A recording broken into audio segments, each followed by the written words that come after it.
Now, hey everyone, welcome to Drastic Measures Live. I'm here with Nick, and we're going to get into the incendiary issue of the Israel and Palestine conflict. Now, I want as many people who would like to join the panel. I think we got a limit of 6, but that should be more than enough. And I will put the link in the chat in minutes. But first, Nick, welcome. Thanks for joining me. How you doing?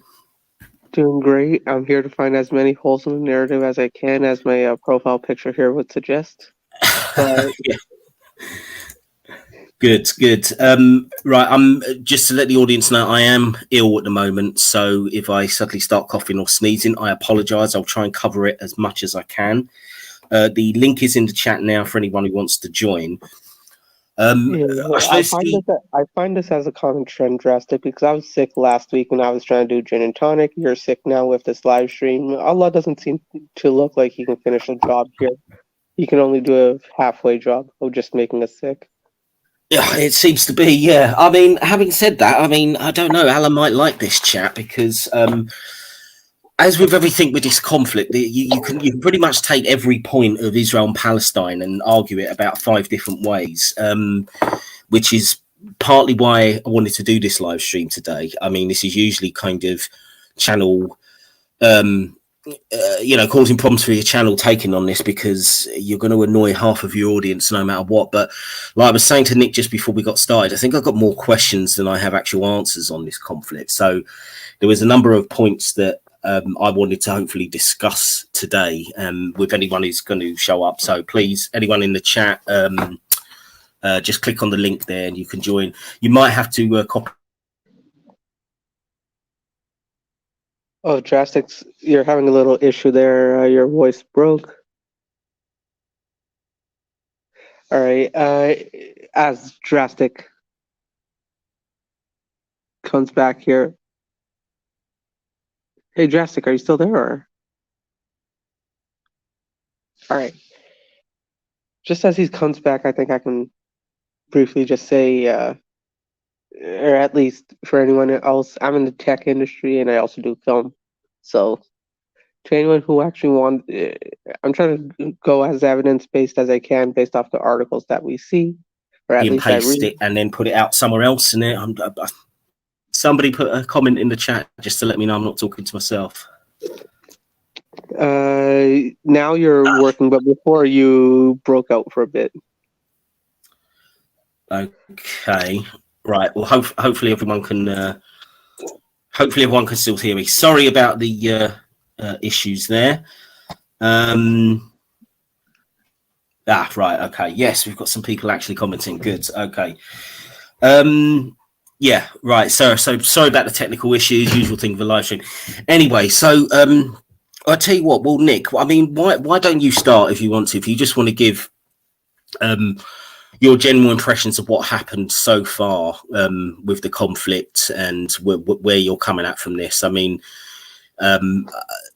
how do you feel in terms of, I mean, obviously this latest round was triggered by the attack from Hamas, and then Israel have been responding ever since. So, I mean, what's your general view on how the conflict's gone so far?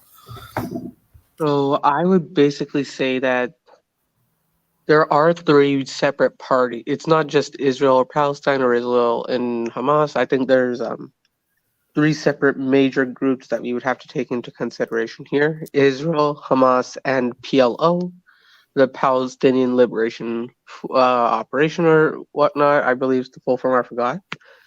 But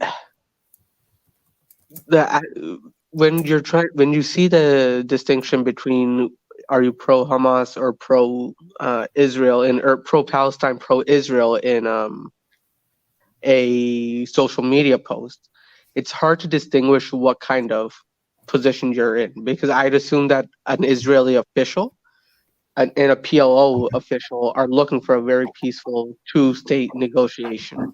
But as Moose from the Gin and Tonic showed, and as per my own research as well, Hamas officials who are also a part of the Palestinian government have shot down and vetoed every single peace negotiation there is. And if they're sitting there hiding amongst children, and the only way I can shoot that guy is to make the bullet go right through the shield that he's using, which so happens to be a child. Israel's like, I mean, if I got to sacrifice a little person here in order to get a terrorist, I'm going to do that, right? So on both sides, I truly feel for the people that are losing their lives. I truly feel for the people, officials on both sides that are trying to get a peaceful two-state solution to end the violence on this. And I do feel for the refugees that have to leave that area. And Musa from Tonic Show, I know works in refugee laws, and he's tells me a lot of these stories.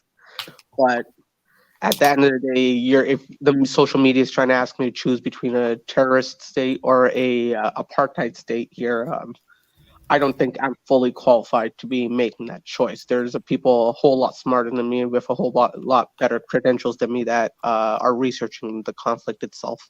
But I can give my opinion on this kind of issue. Yeah, well, I mean, it's all opinions here, and unless we get a professional historian who shows up in the chat, which would be amazing. We're all just amateurs here giving our opinion. I mean, one of the things that I've noticed with the discourse around this, and I suppose it's because the conflict is still very new. I mean, we're only a couple of weeks into it. Is is how polarized things are. I mean, with the exception, as you say, I mean, you guys have discussed it on the Gin and Tonic show, and I think you did a pretty good job of kind of remaining balanced on it and cool-headed.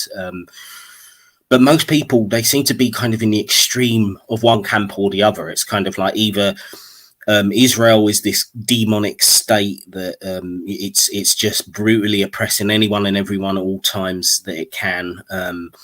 And, you know, it's the closest thing to sort of hell on earth. And then you got the other side, which is the Palestinians are just totally evil. They don't want peace. They're all just looking to destroy every Jewish person they can find. And it's so hard to kind of get any rational kind of discussion going on, because as soon as you might suggest that both sides have got blood on their hands, that both sides have got potentially legitimate aims, then you're just going to start triggering a bunch of people who are either going to say you're a terrorist sympathizer, or you're an anti-Semite, or you're pro-apartheid, and it's just impossible to really. I mean, I am attempting the impossible here, with the exception of yourself, maybe Nick. I am trying to have a conversation where we move past that, but I can imagine this may turn into that depending on who wants to join. But I mean, if you notice the same, it's really hard to get any kind of.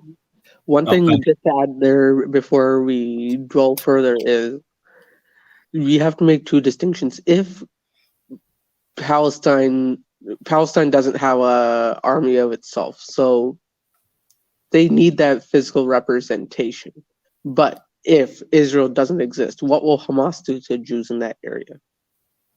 So it's that so there's no magical wand we can wave to get rid of one single person here. When you're in a war-torn area like that, it's like saying, "Oh, I want an ethical phone." Like, if you want your phone for $1,000, you're going to have to beat some kids in a mine to get cobalt, right? And same way here, if you're going to have to deal with, if Israel needs to deal with terrorists there, and they're going to need an army. And some bad stuff's going to happen. I don't agree with that bad stuff, and I wish we're in a world that doesn't happen. But if Israel doesn't exist, the Jews are basically fucked over there. And if Hamas doesn't exist, Palestine has no protection itself. So well, I think I think we need to have as well, right? Well, one of the things that I hear, you know, this is one of the sort of, it almost feels like a meme now because I heard it so many times, is that for those who are kind of pro-Israel, is that if the Israelis put down their guns tomorrow, then there'd be a peace process, and if the if the Palestinians stopped fighting, there'd be a peace process, but if the Israelis stopped fighting, there'd be no Israel. And I wanted to look at that because one of the questions I've got is, and this stretches back historically as well, is there ever going to be a situation where, like, Palestine will, or the Palestinians and the Arab countries around will accept Israel as legitimate? And I mean long term. I don't mean as some kind of short term or medium term strategy while you can build up your power and maybe pressure Israel. I mean, do we actually think that there's enough goodwill in the area, or enough kind of want for peace, that they would just accept for all time, yes, look, Israel is legitimate, and as long as we get our, the state for the Palestinians and it's reasonable, then will we accept that? Because the reason I ask this question is when you look back at the history, going back to the war in 1947-48 before Israel was declared. I mean, as soon as Israel did declare itself as a state, it got attacked on all sides by, you know, by what, 4 or 5 different Arab armies. And it just, and I don't know, like, and obviously there's been wars in 67, 73. I wonder, has it ever gone out of the minds of the general population surrounding them that at some point they want to get rid of Israel? I mean, what do you think? Do you think they legitimately want to allow Israel to exist long term, or is it all just strategy? And you know, eventually the average person in the region would want Israel to be gone. What do you think? I kind of. Sorry, that was a bit rambling, but I suppose. More so, I think I understood the question of what would, because I kind of think that the conflict is just trying to add fuel into the big fire here, because Egypt is right across from Palestine. I don't see them trying to talk peace here. I don't see any of the Egyptian officials trying to ask for refugees to come into Egypt and say, oh, hey, Hamas isn't representative of us. We'll take hold of any legitimate refugees from Palestine, and you guys can kill Hamas themselves, and then we'll send the Palestinians back. It's always, oh, we're going to attack you now for attacking the innocent Palestinians, instead of actually seeing that the original war is towards the terrorist organization there.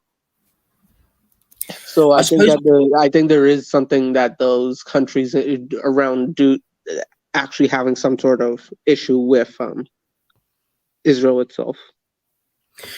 But I mean, I suppose the thing is, right, and this connects with this right of return for the refugees who the Arabs who originally fled in 1947, 1948. This, like for example, we know that if the right of return was granted, so that the now 6 million descendants of those people who fled had the right to go back to Israel, they would have an instant demographic advantage over the Israelis. And even using the democratic process, they could vote in an Islamist party, and then Israel is effectively destroyed from within, if you want to put it like that. I don't mean that to sound sinister, but just saying that that would be the demographic reality, because there's already, you know, there'll be more non-Jewish people than Jewish people there. And therefore, this insistence on the right to return, I wonder how much of it is driven by the moral argument, which is obviously understandable. I mean, they lost their homes, and how much of it is driven by the idea of this we would then have demographic control, and therefore would be able to take over the state. I honestly wonder, you know, which is driving this right of return, the moral argument or the potential to destroy Israel. I don't know what you think. That area as well, the country of Israel is very small, so and it doesn't have any natural resources, at least I assume. They're more there for their tech and such as a superpower, or their military defense. So I genuinely, when it comes to actual conflict outside of a religious stronghold on Jerusalem, I really don't see what the significance of having such an economic outfall and war for that region itself is. So I do think there is a religious motive in terms of causing this conflict as well on both sides. Yeah, well, I mean, this is another area which I find funny when people say, "Oh, it's nothing to do with religion; it's to do with, you know, it's just to do with land and homes and stuff like that." I think, obviously, there's multiple factors going on here, but do we honestly think, if we did a little thought experiment, let's say tomorrow, every single Jewish person converted to Hinduism and every single Palestinian converted to Buddhism, do we really then think it will be so difficult to solve? Because a lot of this problems does come over things like like you say, the various religious sites in Jerusalem, having East Jerusalem as a capital for a Palestinian state. I mean, these are some of the biggest sticking points, and they're only going to be sticking points if you've got a Jewish and Muslim and to some extent Christian population. I mean, those places mean absolutely nothing to Sikhs, Buddhists, Hindus, you know, people who aren't religious. So I find it kind of ridiculous when people kind of say, "Oh no, it's nothing to do with religion." Yeah, of course it's to do with religion. Yes, land and other issues there as well. But yeah, I did. But again, I still can't. I can't get this idea out of my mind that let's pose an alternative history where the Ottomans didn't fall after World War One, and you still had. Oh, hang on, just going to add Mohsin to the chat. Hey, Mohsin, can you hear us all right? Hey guys, can you hear me? Yeah, we you can come hear you. loud. Nice to hear you, man.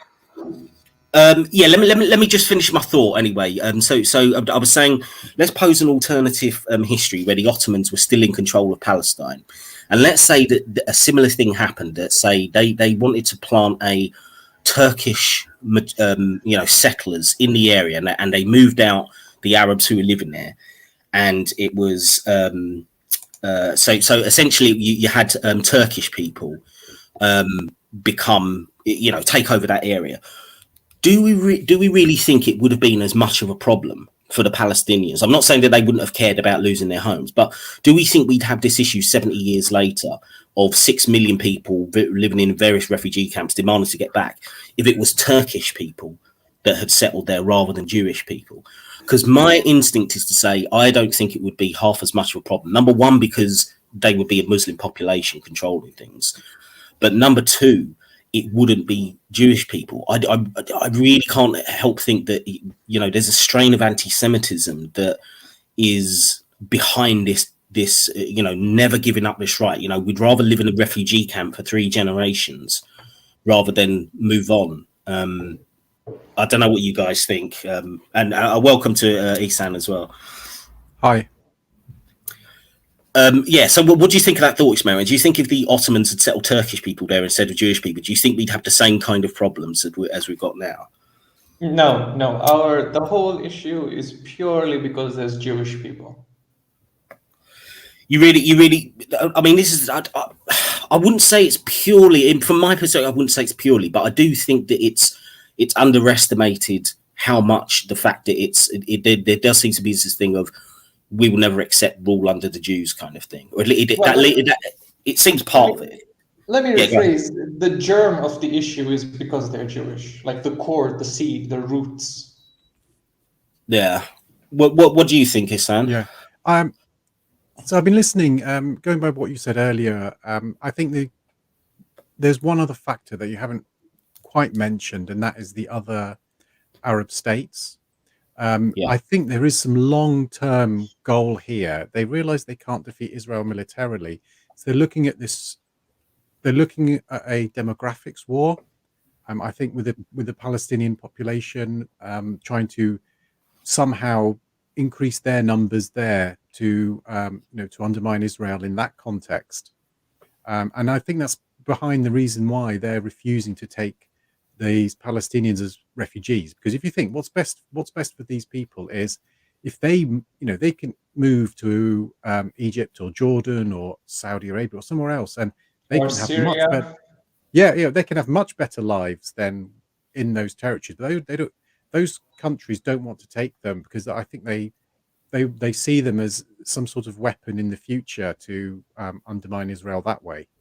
I don't think even the future. I think it's present. They see the issue of Palestine as a sort of slow poison to the state of Israel. Yeah, that's kind of like going to what I'm saying. Yeah, I agree with you. Yeah, and I think also, I think someone mentioned it. If you look at it, it's true that they, the Palestinian people are genuinely suffering, but I do feel that there's a lot of politics made out of their suffering in the hope of trying to give the impression that Islam is being oppressed and everything like this. It's like, if you imagine that political Islam is a plant, and the suffering the Palestinians is like watering that plant in a way. Yeah, I mean, I did sort of mention this in terms of the demographic issue that, specifically say the right of return. If you had 6 million Palestinians allowed back into Israel, then the Jewish population would then become a minority. So then even in a democratic sense, you could have an Islamist party be voted in, and then that's the beginning of the end of Israel as we know it. And that's why the Israelis won't let them come back in for that, and also why the Israelis are just basically searching the whole world, trying to get as many Jews as possible to emigrate to Israel, because they want to maintain their numbers. Well, there's a question here from someone in the chat. Jordan, why does Jordan not face bombs and protests to free Palestine? Jordan covers the majority of what is said to be Palestinian land, and yet is a Hashemite kingdom. I don't understand the question. Well, I suppose because, well, I suppose you took Jordan. Jordan essentially, was it Jordan that originally annexed the West Bank, and then after Jordan took the West Bank and I believe Egypt Jordan took the West Bank and Egypt took Gaza. Yes, as you were saying. I'm sorry. Yeah, but those countries, I mean, none of those countries are going to intervene militarily against Israel, because they won't have a chance in that respect, which is why they're looking in the long term for the future for this as like a demographics weapon rather than a military weapon. Well, this is the thing. I mean, in terms of the right of return, I always thought it would never, ever, ever happen for the reasons we're talking, just purely on the demographics. I mean, whether we agree with it or not, and all of us here being non-religious, none of us, I think, would have an interest in a Jewish state in terms of it being religious. But I can, I'm not Jewish myself, and I'm not religious. I've never been a Jew. I've never been a Muslim. So I don't feel I've really got a dog in this fight, but I can understand the idea of Jewish people wanting to have their own state. I mean, I would hope it would be as secular, and I understand that, like, the hardline Orthodox Jews are increasing in numbers now. So, I mean, that's totally opposite. I mean, self-determination is a massive thing. Wherever you look, all over the world, there are people who want their own national identity. We've seen it in Armenia, Azerbaijan, and people say, we want a country for us, and that's totally normal for the Jews to think that. But the Palestinians don't get the same right, huh? No, but the Palestinians have the same desire. That's what I'm saying. It's well, that's kind of understandable as well. And for people listening, I don't want to like this to be like seem like we're glossing over what's happened to the Palestinians. Certainly, from my point of view, I do have a lot of sympathy for the state that a lot of Palestinians are living in. But this kind of goes back to another question that I was thinking. I mean, for the early part of the 20th century, we've had all sorts of different population displacements where people have been kicked out, attempted genocides, territory swaps, and all that kind of thing, where people have been forcibly removed from their homes. And yet, this is the only population that I know that 75 years later are still clamoring to get back. I mean, again, most of the original people have died, but their descendants are clamoring to get back. And I was just wondering, like, let's take Turkey. I mean, do we imagine that there would be an army? Those who survived the Armenian genocide. Do we imagine there would ever be like a refugee camp on the Turkish border of Armenians 75 years after they're essentially kicked out, trying to get back to their old homes? I mean, it's just not something that exists. I mean, it's the same after World War II. I mean, Polish people were kicked out of the western part of Poland, and that territory went to Russia. And then Germans were kicked out of the eastern part of Poland and Czechoslovakia, and forcibly moved to Germany. Now, would we expect 75 years later to see Polish people camped on the Russian border saying we want our homes back? It just doesn't happen anyway. I mean, similar thing with the partition in India and Pakistan. I mean, obviously that was devastating and millions of people fled in both directions. But again, there's not that I'm aware of anyway, like a massive clamoring of Indians trying to get back to their home in what is now Pakistan and vice versa. I think it just seems every other population is able to move on. And I'm not saying it's morally correct. I mean, obviously, anyone who loses their home is forced out of their home. It's horrible. But it seems every other population in the world who's experienced this have basically taken the loss and built a new life, whereas there's millions of Palestinians who won't move on. And I just... and I wonder, is it driven by this? If I can add a point to that, let's take the Hindus in India and Pakistan, Muslims in Pakistan there. All the holy sites for Hindus are still, or whatever they hold of value, are still in India, right? For example, whether you're a Hindu in Pakistan at that time or not, you were still coming to Varanasi and such, or the Ganges in India, or going down to the temples in South India. Whereas for Jews, there's only one major religious site that they really want, which is Jerusalem. But for Muslims, there's other sites that they can go to. For example, they have Mecca and such in Saudi Arabia and other places that they hold. Just Jerusalem, I don't think is even up there on their list of their most valued It is. cities. It is. It's number 3. Yeah, it's It is? third, isn't Yeah. it, behind Mecca and Medina? But I think this goes back to what I was saying. You talk about refugee camps 75 years later, because most people, when if you've been kicked out of your house, it's understandable, but it's your grandparents who've been kicked out of the house and you've lived your whole life somewhere different. You don't have that clamor to return to where your grandparents were born. It depends. Were your grandparents so kicked long out by ago. Jews? Sorry, beg your pardon? Were your grandparents kicked out by Jews? Well, this is kind of the point, is it? Is it just because it's talking about, Poland after World War II? Because if you imagine if you're a Pole and you're kicked out of Western Poland and now you're in Austria or something, and you spent, you've had 3 generations in Austria, you could be happy there. You don't think to go back. That's why. Sorry, I got that mixed up, by the way. Sorry to interrupt. It was Eastern Poland. Sorry, not Western Poland. I got my geography mixed up. Yeah, sorry. Okay. Yeah. I'm saying that's part goes back to what I was saying earlier, but I think there's this Palestine are part of some bigger geopolitical issue, and they're just the pawns in this. Where just small correction, not even a correction, just my idea. This is not geopolitical. This is theopolitical. Well, there is a theological element to this. Theology is the root. Like the thing Drastic was saying about people and displacements. The one thing none of these examples have is Jews versus Muslims.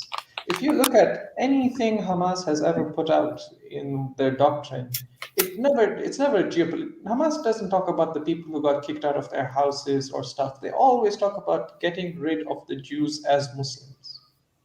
That is the core of the issue here. But this is my question though, because we would expect that from Hamas because they are an Islamist group. Every government, right, is just a sort of small amalgamation of the people. Governments ultimately kind of represent the people. But this is my question though. But let me ask though. I mean, how many ordinary Palestinians actually also agree with that position? Because I imagine there must be many Palestinians. Quite a few. Well, yeah. Do we think it's? I mean, all right. We're just doing guesswork here. But I mean, I would hope that it would not be the majority. I would hope that the majority of Palestinians, primarily, they just want their state. They just want to be able to end a blockade in Gaza and build up their economy and live amicably. My suggestion was that I think most Palestinians aren't that bothered about a particular state. I think they just want to live happily, free from any oppression. And if you asked how many of them would you like to move to Sweden, nearly all of them would say yes. So I don't think they'd intentionally keep themselves in misery just for the prospect of a Palestinian state. That's what I think the average person. I think it's only like the political leaders, and a lot of these entities are not democratic, so they're not based on what the people who living there think. No, the people there themselves are not particularly democratic either. Okay, let me ask you a question. Let me try to change the framing of this. Back in post-World War I, right? Germany was a shithole. Do you think the people didn't want a good life, a good economy, food on their table, but also hated Jews? I mean, they wanted a good life, but I don't. Like, did Hitler introduce anti-Semitism to Germany, or was he a product of it? There was always that element there, but there's that element in like a lot of Europe. But he integrated that into the policies, and he Where did he get it from?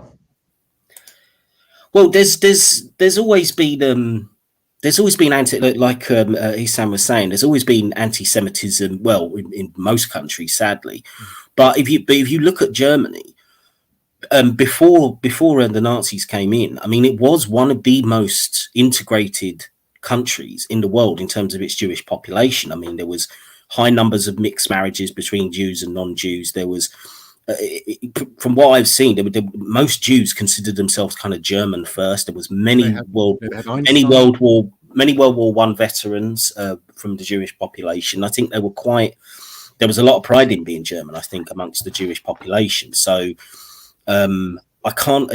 I mean, the way it was twisted, to blame the war on the Jews and that kind of stuff probably helped, and the fact that Germany was in a lot of economic distress, and they had the humiliation of the Treaty of Versailles, etc., at the end of the First World War. So there's plenty of places there where if you can turn that and blame the Jews on it, then you can foment that hatred.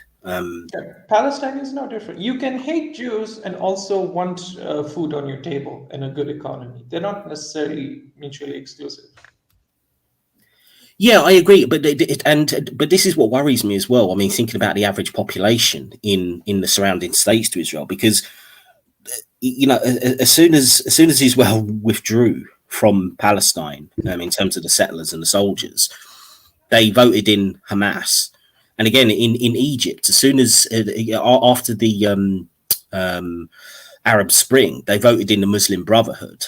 So it does make me worry that Islamist parties do seem to be high up on the list in these regions. And if it wasn't for essentially the tyrants, which we have to be fair are normally supported by Western countries, the various dictatorial regimes, without them being there, would each of these states just turn into kind of an Islamist-run government?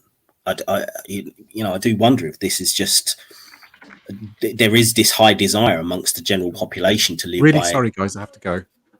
Okay, well, thanks for your contribution. I'll join next time. See you. Bye-bye. All right, take care. You've made a very good point. It's interesting to note whenever Muslims in Islamic countries, whenever they're given the freedom to freely choose who leads them, they essentially pick Islamists, minus the UAE. Right? Well, I suppose you've got Turkey as well, but then again, Erdogan has become increasingly using hardline religious rhetoric over the years. I think he falls under the dictator category.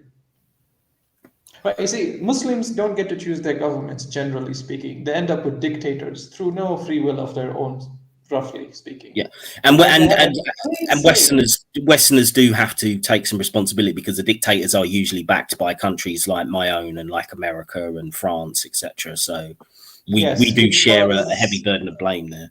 A dictator is more ideologically, well, they're selfish. They don't have any ideology, which works well towards Western purposes. Islamists, on the other hand, do have an ideology, and that's problematic.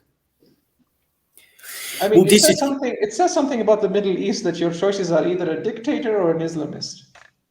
Yeah, well, I mean, this is why. I mean, let's bring it back to Israel.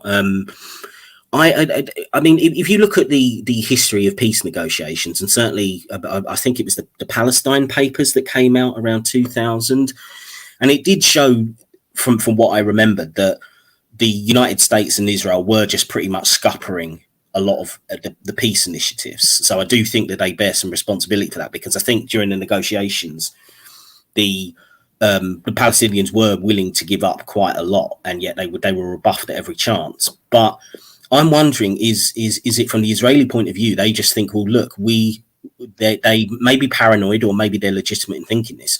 The long game is, if this peace gets set up, then eventually we'll have to deal with the states around us in some other kind of way. So if you get Palestine get set up, then potentially they can start building up weapons even more so than has been done in Gaza with a blockade. If you've got a fully functioning state next door, then they are expected to be attacked at some point in the future. So maybe this is why Israel, often has scuppered peace processes, is because they don't really see any realistic long-term peace other than this. You can't blame them. Israel, if there was a two-state solution, I'm pro one state, that state being Israel, for this one simple reason. If Palestine became its own fully functional state, it would just be Pakistan 2.0, right? India did what the Muslims wanted. They gave them their own state, and then the Muslims immediately turned back and decided to attack India, right? And their beef isn't as bad as the Israel-Palestine beef. If you give Palestinians free access to a military, to resources to build that military, and what's to stop them from building a nuclear arsenal and pointing it at Israel and pushing the button? Because they're driven ideologically, right? They want to wipe out Israel. They don't care about mutual destruction. That's not a problem for them. Well, They Mushin, I gotta clearly, ask you, how much is Israel paying you to say that? I don't know how much do shekels convert. And also, Well, yeah, that's what, because if you look at the discussions between Jinnah and Nehru in the early days of India, this was the exact sort of discussion that they were having as well, because they wanted an Islamic state, right? So I really like that metaphor that you made, that if Palestine does go through with this, with the backing of the various Hamas people in that region, it's not going to end well if they have their own organization. Again, the PLO are probably very like really nice people who just want a peaceful country, but it was the same thing in Pakistan, right? Right, Average yeah. Muslim By just the way, wanted to. small side tangent. Didn't PLO kind of invent terrorism as we know it today? Like who was the first person to hijack a plane? I think that was the PLO. well, to be fair, I mean, there's been terrorism has been around as long as human society has, No, no, and I mean even as we know it today, like the whole hijacking planes, taking hostages, this kind of well, thing. mind you, didn't Jewish people, well, hijacking planes, obviously, because there weren't too many planes around in the late No, the Jews have 40s. their own terrorist organizations, not denying Well, that. didn't they do suicide bombing in the early days when it was the British mandate of Palestine? I'm pretty sure there were some Jewish suicide bombers, weren't there? Yeah, my knowledge of history does not go that far back for that issue. But Well, I yeah, do know there were Jewish terrorist groups that not only carried out anti-British terrorism, they also killed their own people for being traitors. yeah. Well, I mean, the whole, I mean, I would say come back maybe to the terrorism thing, but I'm just thinking long term in terms of solving this conflict. There is no solution to this conflict unless Palestine can give some sort of absolute guarantee that they cannot harm Israel. Not that they won't, that they cannot. Right? If you're going to have a two-state solution, it has to say the state of Palestine, they're not allowed to have an army, period. They're not even allowed to have a militia. The best they're allowed is a police force with batons and tasers. Well, Not even just guns. want to say welcome to Culture, Ginny. How's it going? Oh, it's going good. How's it's going in this discussion? Yeah, I'm trying to burn my channel down by talking about the most radioactive issue on the planet. So yeah. Oh yes, the flame war issue. Well, I'm trying to keep it reasonable. Well, I mean, Ginny, I think that the conversation seems to have skewed, I suppose, for Israel to some extent in the conversation so far. So maybe you can redress the balance. I mean, in terms of, let's talk about the conditions for the Palestinians. I mean, I'm thinking particularly in Gaza. I mean, regardless of how people think it's justified or not, it's hard to deny that they're living in a really shitty state. I mean, a blockade is I mean, True, but how much of that is on them? well, we'll come to that. But what do you think, Ginny? I mean, you have to see that this conflict is not only something that just happened today or even 10 years ago or 20 years ago. This goes back to even before the establishment of Israel, with the mandate of Palestine during the mandate. British era, and then even before that during Ottoman times. So you have conflicting claims to the land. You have both sides. Sorry, I'm going to get both angry here, but both sides have, in various degrees, valid claims, and both sides also treat each other in a very bad ways when they can get away with it. And Israel I agree. That's true. By the way, if anyone wants to swear or say naughty words, you may as well, because there's no way I'm going to get this stream monetized considering the nature of it. Drastic. If you say the right things, Israel might send you those checks. So let's hold back on that. Well, I am going to open Patreon soon, so here's hoping. Sorry, Ginny, carry on. What were you saying? And when it comes to Gaza and the conditions there, I mean, we have to remember that when you say that it's due to how the Gazans have supported Hamas, also need to remember that they don't have many alternatives to Hamas. Hamas kind of, rules with an iron fist. And if you speak out, like they tried to do during demonstrations a couple of years ago, then they try to crush it as well. Well, see, that's a good point, and I did raise before you came on the panel this idea that we were talking that when Muslim majority countries get a vote, too often we see this situation where Islamists are voted in. But I'm wondering, is it at least in part because they have had to suffer dictatorship so much? And whatever you want to say about these Islamist parties, they do tend to do things like crack down on corruption and crime to a certain extent, especially compared to their dictatorial kind of alternatives. So is it maybe partly that it is religious extremism, but it's also partly a response to trying to have something completely opposite to what they've had before, at least in terms of... Gaza is kind of special, but there are actually those factors too. You also have to remember that Hamas actually began as a charity organization connected to many of various, religious communities. And I mean, Islam is not like Sunni Islam is not like a unified church like Christianity, but you have several mosque congregations that act like their own independent units. And these mosque congregations and religious communities often have various systems of protection and social welfare inside of them. Well, so you yeah, have I mean, an enormous trust in these systems as well. And well, that's the truth in terms of social welfare and stuff. I mean, they do. I mean, often that goes along with the harsh kind of religious stuff that comes with these Islamist regimes.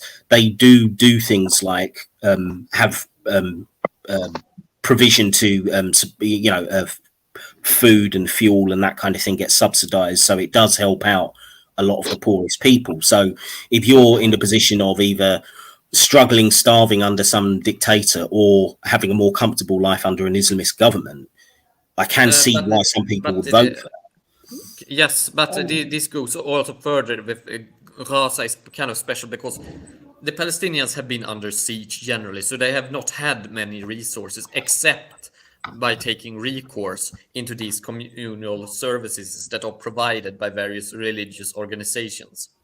That's half true, half not true. All right, so you have had that. Then you have also the fact that PLO has been, a very corrupt organization too. I'm not saying that Hamas isn't, but I'm saying that Hamas at least I would say Hamas is not as corrupt as the PLO. Yeah. Hamas at least appears to be less corrupt than the PLO. So, you take of two evils, you take the lesser evil for you.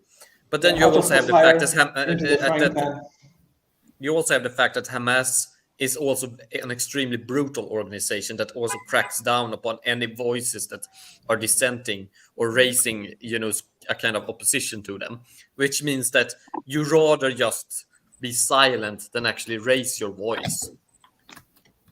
So then if we truly, I've been saying this for the past few days, if we truly care about the welfare of the Palestinian people, our first order of business is to get the knife of Hamas off their necks before we get the whip of Israel off their backs. But the reason they ever take recourse into Hamas is also because Hamas is the only entity in their eyes, in many people's eyes there, that have actually tried to, do active resistance in a way. Right, but that active resistance is not the solution. It's actually the problem. The issue is also with Israel is that they have an expansionist policy. I mean, look at how they have taken more and more land. The expansionist policy is relevant to the people in the West Bank, not relevant to the people in Gaza. But that is kind of the point, because Hamas has acted like they have acted. It is seen in the eyes of the people that Hamas has prevented Israeli expansionism in a way that hasn't happened in the West Bank, because PLO and their what they see as appeasement hasn't worked. But Ginny, you see, the irony of that though is now, I mean, with what's going on, the Israelis have told the Gazans to all evacuate from the northern part of the country. Who knows how this is going to play out? But I think we have to accept there's a serious possibility that Israel are now just going to annex at least the northern part of the strip and Yes. not let any Gazans back in. I see that as a real possibility because they've already, 3/4 of the population has fled. They're pounding it night by night, bombing. I mean, they're turning. I mean, there's large parts of it have been Yes. flattened now if you look at the photo. So, in a way, this Hamas resistance might be the thing that has led to Gaza being depopulated. I mean, I could see Israel just trying to push everyone into Egypt. But the thing with Israel and how the Palestinians act with regards to Israel is that the problem is that regardless of how the Palestinians act, this does not excuse the actions of Hamas. I'm against attacking the civilians like Hamas. Yeah, as I'm sure we all are. Yeah. Yeah, that goes without saying. We don't assume you're pro Hamas. But let's make it clear. I think that regardless about how the Palestinians act, Israel will still be proactively aggressive. Or it's not just Israel, and with Israel, I mean in the settlement policies and everything else connected. Not every Israeli is. Well, not about the settler thing, but you seem to be zooming out on the issue. I mean, what? Let's solve one problem at a time, right? The people of Gaza. You can't see these problems without a greater context, because the issue is that Israel, because we don't have one aggressive part here like the Palestinians wanting to take back land. We have also the aggressiveness of Israel, because Israel isn't just reactive, they are proactive in their expansionism. Yeah, I understand that, but here's what let me use an analogy. Just because you got cancer due to bad lifestyle choices doesn't mean we have to take care of your lifestyle choices at the moment. First things first, we need to get rid of the cancer. Right? We need to hit the core of the issue first. Mohsin, I mean, Ginny's got a point. In the gym. But Mohsin, I mean, Ginny's got a point. I mean, you can't really disconnect, say, what's going on in the West Bank from Gaza, insofar as they're both potentially going to be part of a future Palestinian state. So right, if you've got, hang on, let me just finish the thought and then you come back.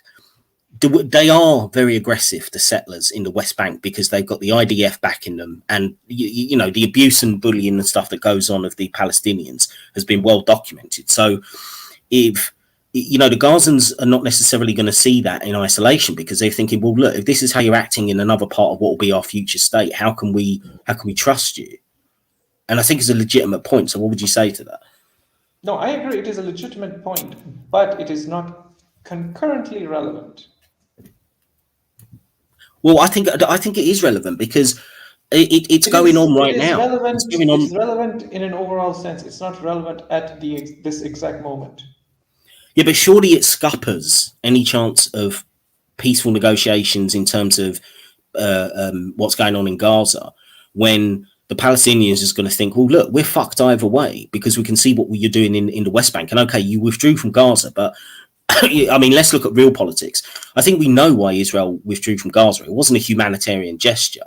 It was the fact that it was not worth holding on and the price of the constant guarding with the IDF, land which isn't that great. Whereas West Bank is obviously, from what I know, it's more prosperous land, it's more valuable land. So rather than split your forces between Gaza and the West Bank, you can just focus on the West Bank and just leave Gaza to be what it has kind of become, a sort of, a blockaded, imprisoned population. So right. But here's my thing. That imprisoned population, well, I don't think, people have been saying Gaza is an open air prison. I think Gaza is a hostage situation. But putting that aside for the moment, right? If you look at the future without taking care of what is wrong with you in the present, you'll never reach that future, whether it's good or bad. Okay, so you're talking your issue in the moment.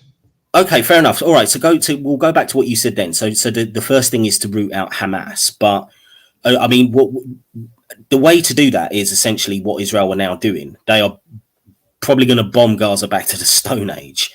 So yeah, unfortunately, well, yeah, okay. So let's find out. Hang on a second. Let's say this works in terms of they kill the majority of the Hamas fighters, they kill the majority of the high government positions. Well, if they do that, but then you've got essentially a city that looks like Dresden, What then? You move back all the Gazans to their destroyed homes. Their economic situation is even worse. Then they're living in rubble. What do you do at that point? Okay, Hamas is defeated. Then what? Actually, I think their economic situation to start off will be worse, but they have better future potential with their economic situation without Hamas around. Here's the thing about Gaza. Just let me get this one point across. The thing about Gaza has had how much? Like 4 billion a year in foreign aid? Gaza has enough money to support themselves relatively well. The problem is it A all billion gets is funneled nothing for into 2 million Hamas. people. Yeah, I 4 mean, billion is pretty much enough where I come from, and we're 53 million people. well, I don't know. I mean, I don't know the economics well enough to Right. say, but I mean, It's not too much, but it is barely. It's enough to get yourself off the ground, right? It's enough okay. to have, yeah. What it doesn't matter, even if it was less, even if it was $1 It's billion a year. $500 each year. What? Sorry, I didn't catch that. You said it was $500 each year per person. I'm assuming you're Yes. meaning. All right, well, I don't know. That's a lot of money where I come from, but let's put that aside. The point is, it doesn't matter how much money Gaza is getting, how much physical aid it's getting in terms of food and fuel. All that gets appropriated by Hamas, and they just use and abuse it. There was this article I read recently where Japan sent grain to Palestine. Hamas used that grain as bullet barriers instead of actually feeding it to the people. So when Hamas is not there, you may be starting from zero, but the stuff that you'll get at least will help you get beyond zero, which you could have never done with Hamas around. Okay, but all right. Let's look at it at this point. Let's say you get rid of Hamas. Okay, they're not the only Islamist group in Palestine. You've got Islamic Jihad there, and you've also got the situation of what happens if the Palestinians. I mean, are you going to have a new election once Hamas has gone, and then what happens if they vote in a similar party? Well, Let's say they're they just suicidal as a people, aren't they? Yeah, but I'm just saying, from their point of view, they've just seen half of their territory destroyed. They might But not be in the mood. because they elected a terrorist government. Maybe they should. Yeah, but regardless of the reasons, I'm just talking about sense. I'm just talking about the practical aftermath.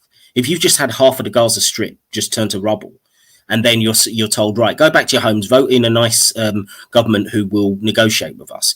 Do you think? I mean, is the average Palestinian going to really be in a kind of a mood of reconciliation at that point? When there's been, I mean, there's already been nearly 5,000 deaths. I think there's been 15,000 injuries. What mood were the Germans in after World War II?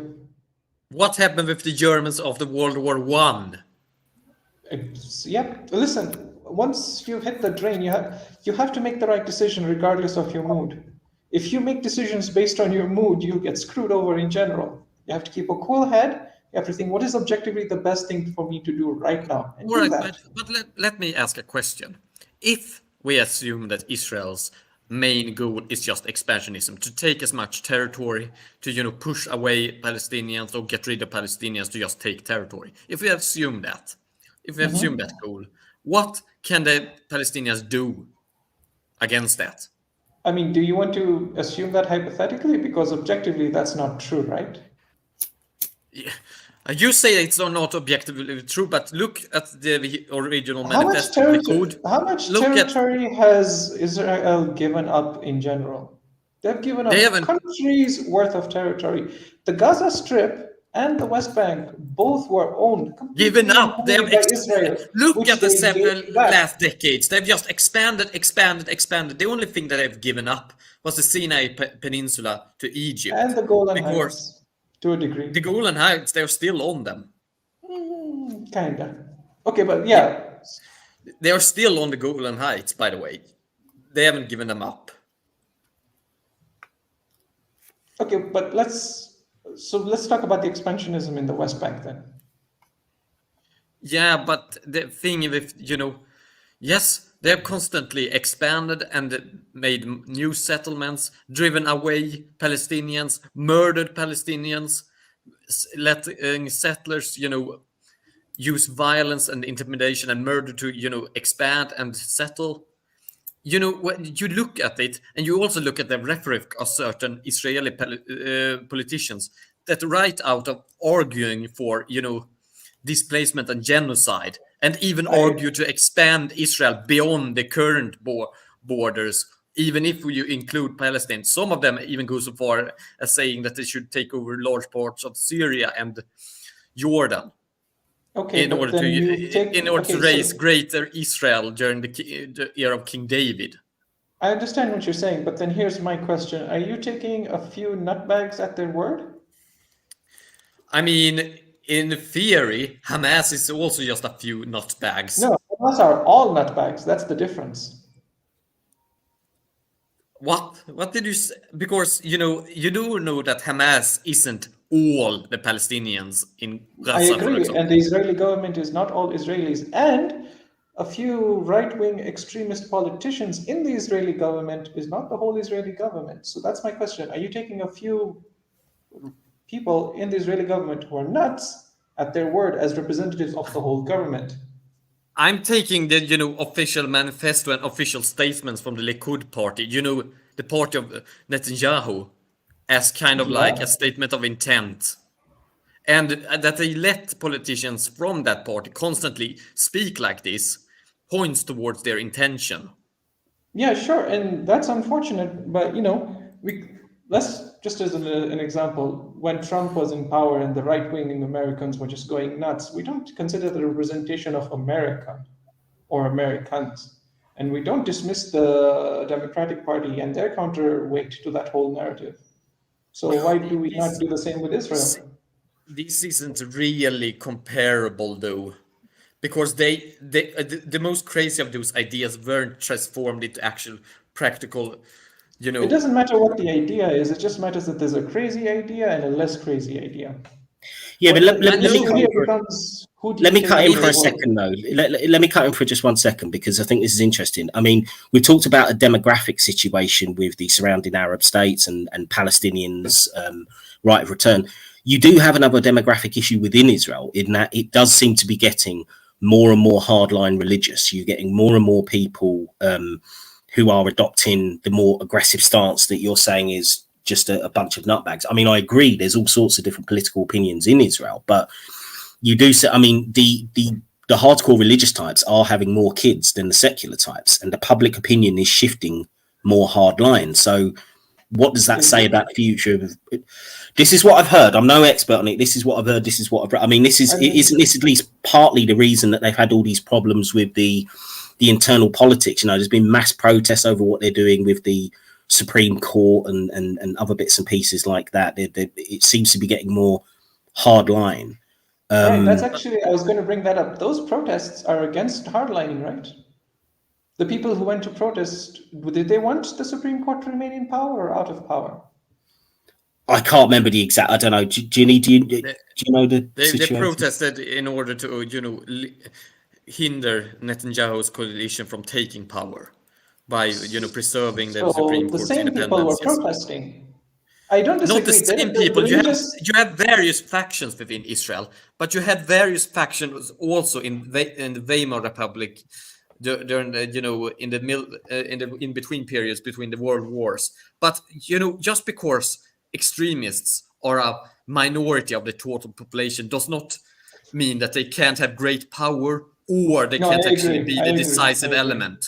And Yes, I think that Israel, due to these outsized, power many of these, extremist groups have, and also how, for example, Netanyahu is aligned with them, does make it so that it is in a situation where we need to assume that, total expansionism is the goal of Israel.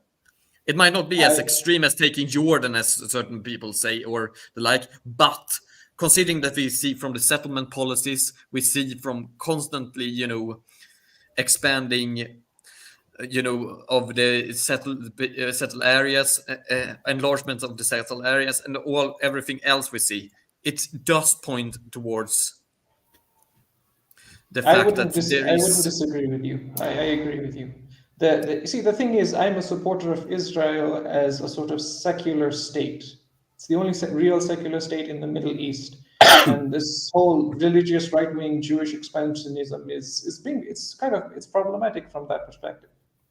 problematic. for even them to be like, hey, even if it is a secular state, you do realize, even if Netanyahu is actually not that religious, and sure he has, sure Likud does have religious elements, but they are actually not that religious. And the problem isn't religion. You can actually be a very brutal state even without religion. I mean, look at North Korea today. It's still, I mean, you can have, and various totalitarian states of the 20th century. Though you can actually say that North Korea or communist countries would have a religious aspect to them. The God Dude, themselves. your Nick, background- we got a lot of background noise there, mate. I don't know what's going on. Can you hear us? Okay. Sorry, Ginny. I Sorry. think you were. Ginny, My argument is that if you're secular, but you're still an extremely brutal, oppressive, expansionist state, you are actually not better than a less secular state that isn't like that. I agree, but Yeah, I I wouldn't agree. characterize Israel like that. Yeah, I wouldn't say that Israel is like anything like North Korea, but I do think that the hardline policies are likely to get worse, given the political situation in Israel. And also, I mean, to be fair, I mean, the Hamas attack itself, I mean, it's understandable that Israelis are going to think, well, you know, you just killed over 1,000 people, a lot of innocent civilians. The blood of the Israeli people is going to be up, understandably, just like the Palestinians are. So, I mean, I honestly don't see where you can really go from here. There's no going anywhere from here but back to the Stone Age. Well, I mean, I get the impression that Israel are basically going to use this as an opportunity to clear out the Gaza Strip as much as they can. This is where I do think it's going to go. Yes. But Do they have an option? well, see, I suppose this goes back to what I was saying right at the start. Was there ever going to be any other result? I mean, this almost feels like a continuation of the situation in 1948, where they're still worried about the number of Arabs being within the country and adjacent to the country. And no matter what, I think it's either just going to be this eternal stalemate of occasionally there's going to be terrorist attacks and then there's going to be reprisals, and they're just going to keep the Palestinians in this kind of pseudo refugee status. Yeah, Northern Gaza is a direct security threat to Israel, regardless of why. For a moment, let's just put the why aside. From a military perspective, this is a direct gun in your face, right? So either bomb it to the Stone Age or you occupy it. There's no third option there. Well, I mean, let's look at this, the geopolitics. I actually disagree that there isn't a third option. Please. Well, I think the third option comes from America. I mean, if America just said to Israel, you have to sit down and do peace negotiations, you have to we are no longer going to financially support you. Not a third option. From a military perspective, I want to make it clear, from the military perspective, but Israel are massively reliant on subsidies, taxpayers' money from America. I mean, they've just signed a new deal, haven't they? They're not massively reliant. They are. They're completely. I mean, Israel. I mean, put it this way, right? I mean, you get lots of people who do Jewish conspiracies and say Israel's controlling America. The truth is, in my mind, is that Israel is a satellite of America in many ways. America likes to have. I wouldn't say that they are satellite, but they are convenient ally in the region. Dependent upon the USA. Well, I say a satellite. I say a satellite for the following reason: they are basically dependent to keep the current state as it is, to keep the status quo. They can't do that without America. They just cannot do it. They need the military, they need the finances, they need everything else that they get from America. So therefore, they are a satellite. And on top of that, they've essentially, I mean, Israel have kind of been given a bit of a blank check in terms of if America said, look, you don't invade Gaza, it's not in America's interest, we want this to get sorted out, Israel would have to come to the negotiating table. They wouldn't be able to do what they're doing. Now, again, I'm not talking about this from an ethical point of view. I'm just talking about the reality of the geopolitics.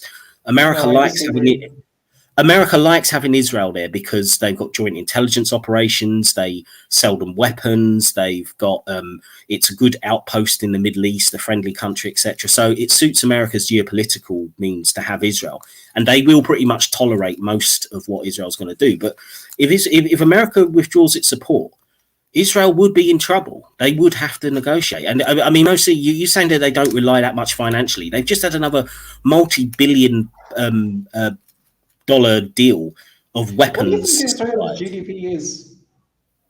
Yeah, but I mean, I don't have the stat. I mean, it's a shame Nick has dropped off because he might have these stats. Israel is massively subsidized by the American taxpayer in terms of weapons and. No, it's not. Okay, it is. But here's the thing: Israel's GDP is roughly $500 billion a year. That's their own money they make themselves. The amount of aid they get from the US is roughly $15 billion, and a lot of that goes into the army. True, but for example, if the USA withdrew that $15 billion, they still have $500 billion. They can take a chunk of that and put it in their own army. Most of their tech is homemade. I think the aid. I mean, that might be the official figure. I imagine if you looked into the details, there's probably a lot more than that. But since I can't demonstrate that, I'll accept that figure. It's actually worse if you look into the details, because America doesn't give Israel a check. It gives them more like a store credit card, like a store card. Like, hey, here's the amount. Here's 14 billion. Here's a check. Here's a card worth $14 billion. Might I you can clarify take something? Anything from our store worth that much money. The money goes right back into the American economy. It does not actually go into Israel's coffers. Might I clarify one thing also with Israel? Israel does, sure, there are some resources like good farmland and the like, but mostly Israel isn't a territory with rich natural resources. True. They have to import most of that stuff.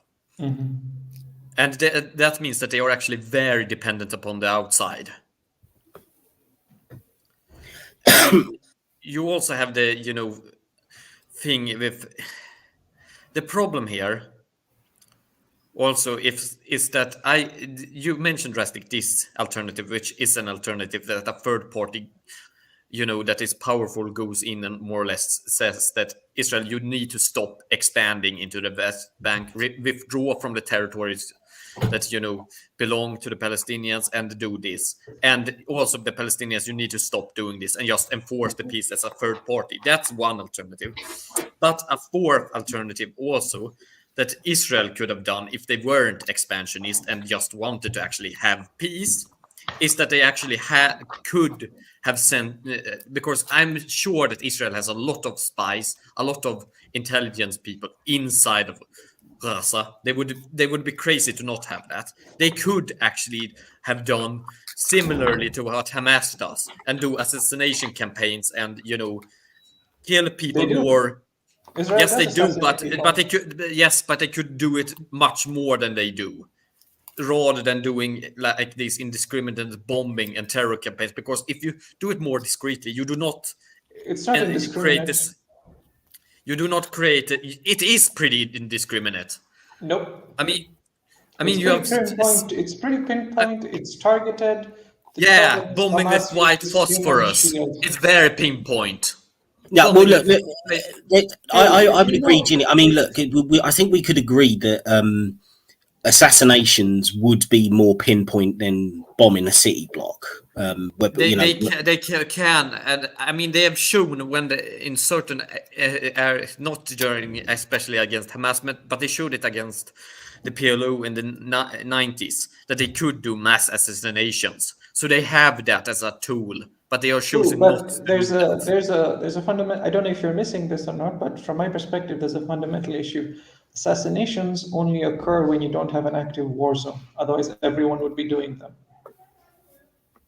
In an active war zone, you can't assassinate the enemy's leaders. You have to actually bomb them.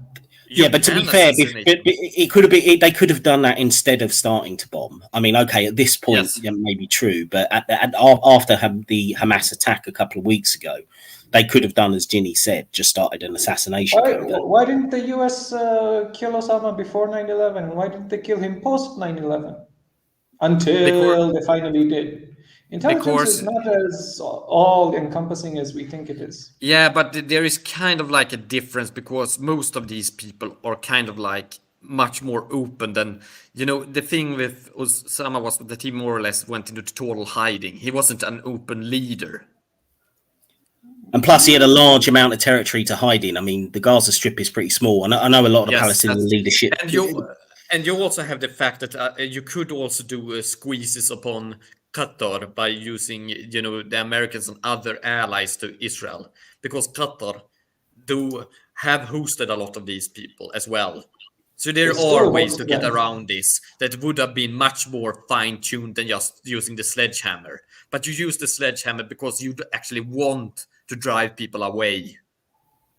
Just before we carry on, I just want to welcome in Yakov. If you want to unmute and say hello. Hi, hello. Hi, Yakov. How's it going? Yeah. Well, we are. We're doing our best to unravel this mess. But do you want to just introduce yourself? Say anything about yourself? What position you're coming from?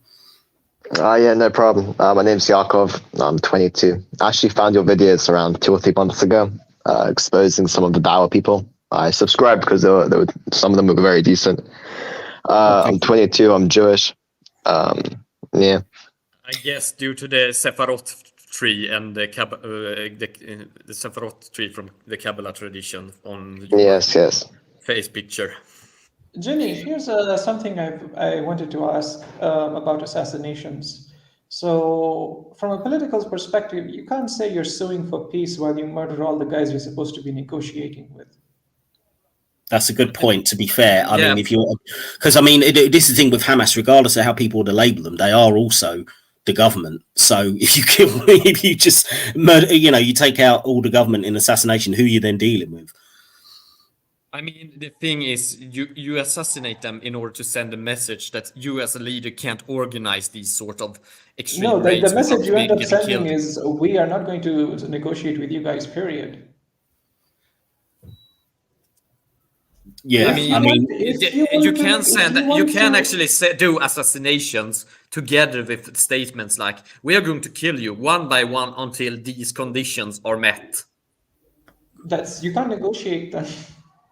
You can. I mean, well, you say that you can't. You can't say we are pro-negotiation, which is the official stance of the Israelis, as far as I'm aware. And also be assassinating all the people in their government. You can't be pro-negotiation and bomb people as well. I mean, to be fair, Mohsin, they have been targeting Hamas officials in the bombing. They've killed several high-profile government people already, even in the bombing. So correct, but that ship has sailed, right? You assassinate people before the ship has sailed, but if you do that, then you can't say you're pro-negotiation. But once the ship has sailed, blow the shit out of everyone. Okay, I just want to welcome in Christian King Jesus. I think you've nailed your religious background to the mass. Do you want to say hello, introduce yourself? Yes. Good afternoon, everyone. Good evening, good morning. Yes, hello. This is me. Hello. Hello. Hi, yeah, nice to have you on board. Let me go to Yakov because you came in first.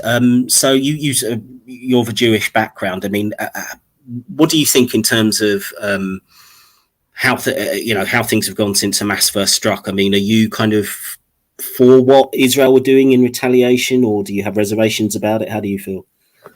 Yeah, it's a very loaded question. I'll answer it kind of concisely, in my opinion. I think any civilian getting killed is a big shame, no matter what the side is. I think regardless of Muslim, Jewish, Palestinian, Israeli, right? Every killing of a civilian is sad.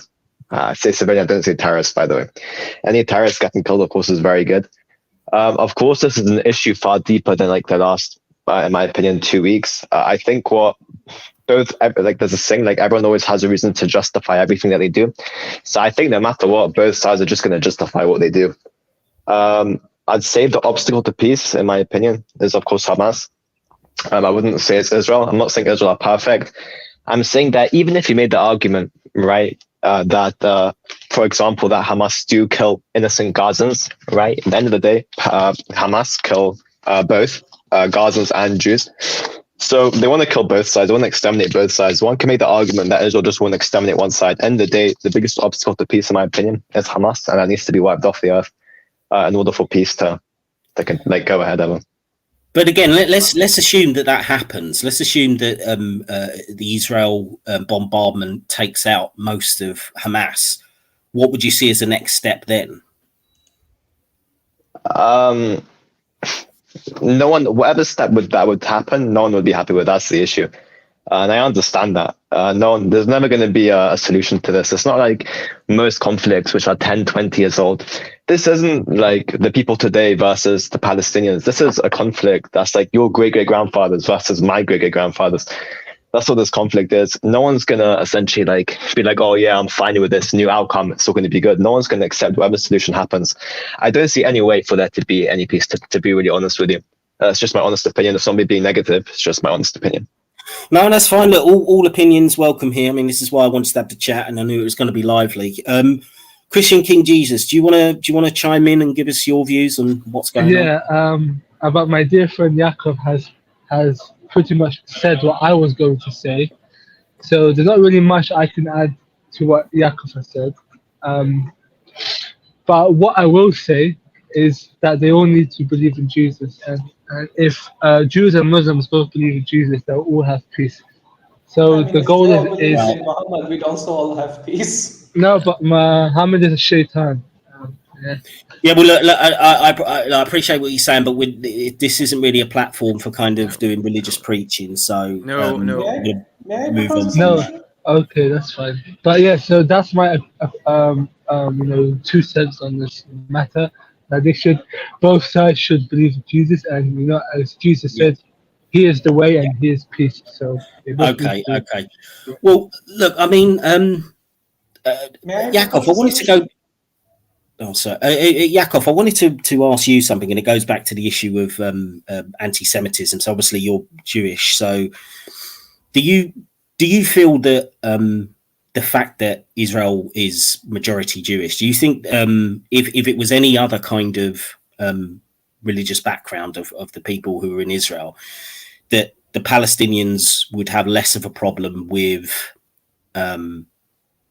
their existence for a start, and the fact that that they're occupying that they are in that part of the world? Do you think that anti-Semitism is a big factor in why this doesn't get resolved? Yeah, I'd say so. I'd say yeah. I'd say there's 2 kinds of anti-Semitism from this conflict. I'd say there's an internal anti-Semitism and external. When I say internal, I kind of mean more what's happening within Israel and Palestine. When I say external, I mean that's the ones of us in the diaspora, the ones that don't live in Israel, that are experiencing anti-Semitism. So that's the external anti-Semitism. I'd say it's kind of the internal anti-Semitism where things don't get solved, and then I'd say that affects the external anti-Semitism. So the ones that have to actually take the full brunt for the issues within Israel and Gaza, it's always the Jews of the diaspora. It's always the Jews in England that get shot up. It's always the ones in England that get their shops broken into, the ones that get assaulted in the streets, right, because of Israel, which is a predominantly Jewish country. So it's always us who take the blame. So I'd say in both cases, yes. Well, actually, you touch on an issue which I did want to bring up, because obviously we've seen a lot of protests in around the world, but I particularly wanted to focus on, say, Europe and North America. There has been a rise in what they call hate incidents in the UK, and yes, there have been aggressive sort of reactions to what's going on there, and we've seen that in France as well. I think France, wasn't there another teacher who was killed? I'm not sure if that teacher was Jewish or not. I mean, in Sweden, yeah. I don't think she was Jewish, but yeah, she was killed.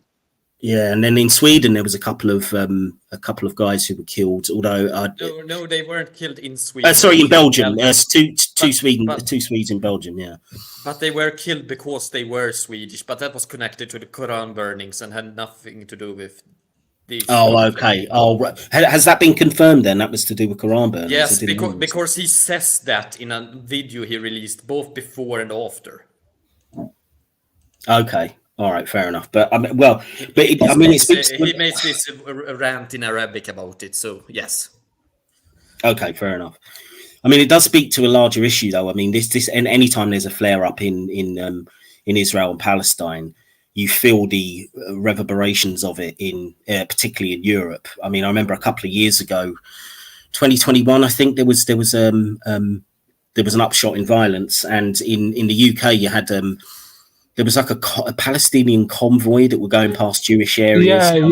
Potentially, Yeah, and they were shouting things like, well, you know, rape and stuff. the daughters of so it does worry me that it's not, I mean, it's not just in Israel, obviously that's where the main thing's happening, but you get these kind of reactions in the rest of the world, and it seems to happen every time. And I found it quite ironic as well, because I remember seeing on one of the Darwa videos, I don't know who it was, Hijab or Ali Darwa, where they were sort of saying, oh, well, you know, why is the London mayor talking about protecting Jewish communities? And I'm thinking, well, because this shit does happen every time there's a problem over in Israel and Palestine. It happens from one group of people to the other group of people. It's never the Jews going into Muslim communities, right? Putting up, for example, I don't know, like it's always, I was in college for a couple of years. I used to pound swastikas. I mean, I even realized like the majority of people who were putting them up were from like Muslim backgrounds, even drawing Hitler mustaches, right? On pictures on the walls. There was a couple of Muslim people doing it. I never had issues. It was always from the same group of people, right? Of course, I like Muslims. Religion of peace. Yeah, obviously. That's fucking Muslims. That's fucking God. So we're getting some echo there. I'm not sure. Yeah, obviously, Muslims are my brothers and sisters, obviously, but I always feel it's from the same group of people, and I feel it's never us starting with them, right? And when I say in the external realm, right, in the diaspora, not within Israel, and the UK needs to make more of an effort. I think in general the UK as well. That's why it's such a bad country at this moment, because I think if someone rapes someone, for example, right, they should be put in 30 years in jail automatically, right? Right now there isn't really much of a sentence for that. I think for any little crime, I'm sorry, but bring back the death penalty, bring back all the death penalpenalties, right? And once that happens. Strongly disagree with that. Bring back Sharia law, honestly, in the UK. And there not be no issues anymore of crime. I'm sorry. Ginny, you were going to say something. Go ahead. What I wanted to say about this is that I hate when people speak about, you know, the bigger obstacle to peace, because that kind of screws the fact that, sure, Hamas might be the biggest obstacle, even if we, you know, assume that they are, but it does not. But focusing upon the biggest part overshadows the part that I think that the current, you know, coalition that supports Netanyahu and, you know, with Likud and everything, that they are also an obstacle to peace.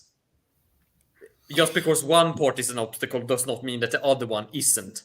We are kind of having this false dichotomy here, where one side is bad, just the other one must be good or not a problem, and that is a very, very bad way of looking at it.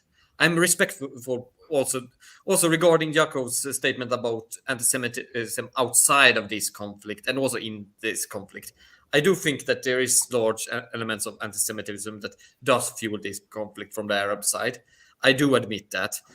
But don't say the Arabs, say the Muslims, because don't generalize the Arabs. So there's many Jewish Arabs. You do have Christian Arabs that don't like Israel. Yeah, so please say the correct term here. Say Muslim, those Arabs. No, because you do have Christian Arabs that don't like, because there is more than just religion here. But in this context, we're speaking about the Muslim their anti-Semitic attacks. We're not speaking about the Arab stuff. Right? So just use the proper term. Don't be scared to use the Muslims. You do not determine what I speak about. It's the Pakistanis. Don't generalize the Arabs. So I'm not generalizing. It's you that are generalizing. Yes, hang on one second. Here. I'm saying it's the Pakistani community in North London, Manchester, and etc. Those are the issues. Hang on one second. No one else. Wait. People are afraid to say the truth here, and I don't like it. People have to stand up for the truth, and as Tommy hang on. Let me cut in here. Any other communities. Let me cut in here a second, because I think Ginny's got a point. I mean, yes, anti-Semitism does come from the Muslim community, but they're not the only community does. I mean, there are Christians who are also anti-Semitic as well. So yeah, but I also wanted to say that what there is a very issue of national identities and national ethnicities in the Israel-Palestine conflict, with Arabs identifying as Arabs against the Jews. So it isn't just religious in that conflict. Also, when it comes to the outside conflicts and outside anti-Semitism, I will also be clear that that is more religious, and that is also a factor also with larger identities of pan-Arabism and such that also fuels it. But I would say I am totally against when you begin to attack Jews or attack people that are outside of Israel, because then you have dragged this conflict into a greater sphere, and you begin to take it outside, and that is a huge issue with regards to, for example, the Arabic diaspora in Sweden. And I've seen statements that are blood chilling regarding Jews by people that live in Sweden, and not just Israelis but Jews generally, and that is an enormous problem that needs to be fought. Well, this is one thing that I wanted to bring up as well. When I can speak from my own experience in the late 90s and early 2000s. Yes, I am that old. I was involved in various kind of social protest movements and things like that against the World Trade Organization, World Bank, and stuff like that, the anti-globalization protests. And one of the depressing things that I found, particularly in London, was that more and more, whatever was being protested about, there would be these Islamists who would start showing up. And in what was otherwise a generally kind of left-wing sort of progressive type of protest, you had these guys, and it wasn't just like Free Palestine or something like that. It was just this really anti-Jewish rhetoric. And it was one of the things that pushed me away from that, because there seemed to be a certain amount of toleration for it. And I think there's a problem. I think there are people who are genuinely supportive of Palestine and they're not anti-Semitic, but there is always this creeping edge to it where the hardliners who just, it wouldn't matter if it was Palestine or anything else. They just want to bash Jews. And I think it does need to be recognized. As I say, it's at least my personal experience of it in London. I don't know what it's like well, I mean, you've mentioned in Sweden, Ginny, that yes. You've got this same kind of anti-Jewish rhetoric that goes on among certain people. We should also not generalize every Muslim or every person. Of course. And no, and as I say, this was also what I took offense with Christian King Jesus here, when he said that he generalized it to only be Muslims, but I said it's broader than that, but it's also not all of Muslims. And there are, for example, a lot of anti-Semitism coming from various Christian traditions too, that also interact with this. Well, here's another area. The hospital that got bombed was a Christian hospital, wasn't it? Oh, I'm not sure. Yeah, I think it's a Christian hospital. It's run by some diocese. Here's another element that I wanted to bring in, which we haven't touched on yet, is again, when we look at the support from America, I think partly it is religious based, even from the Christian population who supports Israel, because there is this whole evangelical Christian belief of the Jews returning to Israel before the end times and that kind of thing. I mean, I don't know how much this does form part of the support from at least a Christian community inside America, but I wonder if it's just an additional factor which complicates things, where you're always going to have a certain amount of the population from a powerful third party that has a religious motivation for Israel to be dominant, and maybe even not to have peace there. I don't know what people think about that. Yeah, I think there is bias from the evangelical community. There is bias towards Israel and always supporting them. And of course, yeah, it is an issue. Of course, end of the day, in my opinion, they are standing for the correct side, but are they standing for the correct side in the correct way, is my opinion, or with the correct right reasons? Yeah, the right reasons, right. It's like kind of, I don't think of a parable, but you can kind of go on saying. I think it's simple enough. Yeah, that's my opinion. Right, very interesting, Charles. Very interesting. Yeah, well, here's another question that I wanted to put, and this goes more to the history of it. So tell me what you guys think about this. Was it just the biggest mistake to found a Jewish state in that part of the world in the first place? And the reason I ask is because I know there were various other plans mooted for a Jewish state to be. I think there was one they were talking in South America somewhere, possibly in the United States as well. And given that, whenever I read, I always hear that the majority of the original Zionists were kind of coming from a secular background. And yet this, the connection to the land is as much about religious claims as anything else. And I'm just thinking, was it doomed from the start to try and have a Jewish state right in the middle of all these Muslim majority states? Would it have been more sensible to have a Jewish state somewhere else? What do you guys think? Yes, and I blame the British as always. Oh, it's always our fault, of course. Literally, it is at this time. No, in this case, we do have a lot of blood on our hands. I won't deny it. It kind of is in this case. But I don't see the issue here. One second, I don't see the issue why it's an issue for the Jewish people to reclaim their ancestral homeland. I'm not sure why it's a bad thing. So I don't know why we should go to a different country. Listen, you got a lot of background noise there. Yeah, so I'll let Yaakov speak. Yeah, I was actually going to touch on that. It's funny you said that. Basically, I think what you're in the gap, at least what I was in the gap, is why is it a Jews problem, right? If Muslims wanted to declare war upon the state of Israel, right after its establishment, I wouldn't say this is an issue upon the Jews. I'd say it's an external issue again upon the Muslims, right, or upon the Arab countries, whatever you want to call them, right? I wouldn't say that's a Jewish problem. Was it doomed from the start? It depends how you define doomed. Was it doomed in terms of war and the war is always going to happen? Sure, yeah. Was it doomed in terms of peace for the Jewish nation in the general sense? No, I wouldn't say no. I'd say the Jewish nations thrived under a Jewish state, right? Or the Israelites have thrived under a Jewish state. I wouldn't say it was doomed from the start in terms of that. I'd say in terms of war, in terms of peace ever pursuing, I'd say in terms of that, sure, that was doomed, yeah. Yeah, I mean, I've just put up a comment from Bruno there just to show, yes, you know, as an Englishman, I fully acknowledge the terrible role that my own government has played in this 100 years ago with the mandate. Yeah, I mean, the British did kind of promise the land to both Jewish people and Arab people. So it was set up to be a violent situation from the off, but I think they did it with good intentions. I think the mistake the British made is that they thought people of different religions and ethnicities and histories could get along based on common interests. That's the mistake they made. Well, I mean, I suppose I'm not as. I agree with you to the extent that yes, I mean, particularly it seems that Muslims and Jews seem to be rather combustible in that they do find it hard. I'm assuming a lot because of the religious claims to live alongside each other. But I don't think it's impossible. And you know, you do have various kind of people from different backgrounds in a lot of countries that do live together relatively peacefully. So I don't think it's like an impossible dream. But yeah, I mean, considering what was going on. I think I hate to say this. This breaks my heart to say this, but living co-equally in peace, I think it is impossible. Well, I think if you had a broadly secular background, it's workable. I think the problem is when you get the hard line, when somebody wants to basically have a state based on religion, then you are just asking for problems, because whoever's religion it's based on, they will have a domination of that society.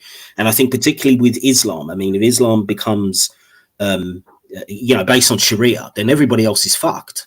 That's just a fact because of the way that Sharia plays out. Drastic measures. Is halakha in full implementation better than Sharia? Sorry, what did you say? Yeah, sorry, I didn't quite catch. Is halakha law better than Sharia in full implementation?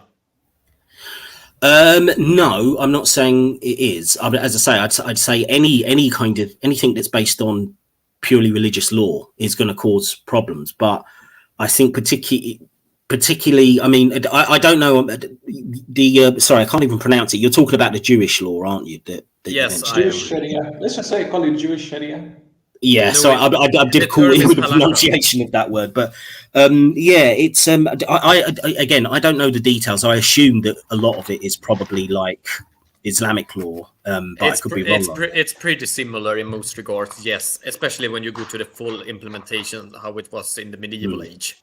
But most Jews don't want to implement that. Most Jews, but there are still extremists that want to. Well, this is why I've never really had too much of a problem, particularly, I mean, if you look at Jewish people, just to take my own example in the UK, I mean, the vast majority of Jewish people are either kind of modern reform kind of Jews, or they're a lot of them are atheists. There's very small Orthodox Jewish community in the UK. So as much as I think they bring similar problems in terms of problems in the schooling system, education, stuff like that, certain regressive attitudes towards women and gay people, but the vast majority of Jews don't really follow that. And also the Jewish population is very small in the UK, whereas again, there are social problems that come from the Muslim community because those more hardline religious views are more prevalent, and also it's a larger population, and we've seen various social problems. There's been terrorist attacks, there's been all sorts of different issues, and that's just in the UK. So I think the problem is with basing a state on religion, and as I say, I'd say particularly with Sharia. And I find it ironic because you talk about Israel being an apartheid state, which often comes up, and we can talk about how much that is the case. But if you're looking for an Islamist government, you are pro-apartheid yourself, in my opinion. Sharia is a system of apartheid. It's just based on religion rather than race. So I find it somewhat ironic that Israel gets complained about. I mean, I'm not saying that Israel are justified for any of their harsh policies on the Palestinians, but if you're going to complain about apartheid but then be pro-Sharia, you're kind of hypocritical in my view. I'm not pro-Sharia, by the way. I'm not. Oh, no, I know you're not, Ginny. We're not talking about you personally. Actually, I have a proposition, and I want Ginny and Jakob's input on this. I was thinking, what happens if we turn, just for now, the Gaza Strip into a UN protectorate governed by an international body of UN representatives, no local representatives? That might actually work. You think so? Yeah. Okay. It could work. Would it be perfect? I wouldn't say it'd be perfect, but like it'd definitely be a step into like in terms of peace. There's like a joke. It's not really a joke. It's very cringy, but some dumb guy on the street once told me it, and it basically says like a bishop, an imam, and a rabbi all died, right? And they came before God, and the bishop went first and was like, "When's the suffering for like the Christians going to end in like certain countries?" And God was like, "Not in my lifetime, but in your not in your lifetime, but in your son's lifetime." Then the imam's like, "When's like the suffering for the Chinese Muslims going to end?" And God's like, "Not in your son's lifetime, but in your great grandson's lifetime." And the Jews like, "When's the suffering for the Jews and Palestinians going to end?" And God's like, "Not in your lifetime, not in your son's lifetime, not in your great grandson's lifetime, and not in my lifetime." Which basically means God's saying that like it's never going to end, right? There's always going to be war. Like I said earlier, I don't see a way to get past it. I'd say like a good idea I heard a few months ago was the Czech unions coming in and actually controlling peace between like, as ridiculous as it sounds, like if the Czech unions came in, right, I believe they'd be pretty harsh on the Gazans as well if they stepped out of line, and likewise with Israel. So I think, like you're saying, with the UN jumping in, that could be a way to kind of get peace. Yeah, I mean, I'd agree. So, I mean, some kind of UN protectorate, or however you want to term it. Yeah, I mean, at least as some kind of mid-stage to try and calm things down and maybe end a blockade and start to build Palestine up a bit so people have got a more hopeful looking future. But then would it be like the British mandate? I mean, obviously Britain did not handle the territory well when it was under our control, but you did end up with a situation where both the Arabs and the Jews were basically hated the British government, and there were attacks on British soldiers and stuff like that, and then the British had to crack down on kind of both sides at different times. So I mean, you'd hope a UN situation would be better, but then what troops could you have there that could be considered neutral? That's another question. Isn't that what UN troops are for? That's the boys in blue? Yeah, but then if it's, if there are, first of all, you wouldn't really be able to have probably any Jewish or any Muslim troops because they would be considered to be, biased. I really want this new UN colonial force to be truly international. I want Japanese people in there, Indians in there, Koreans in there, people from Greenland, no Turks, no Arabs. Greenland, you want an Eskimo president?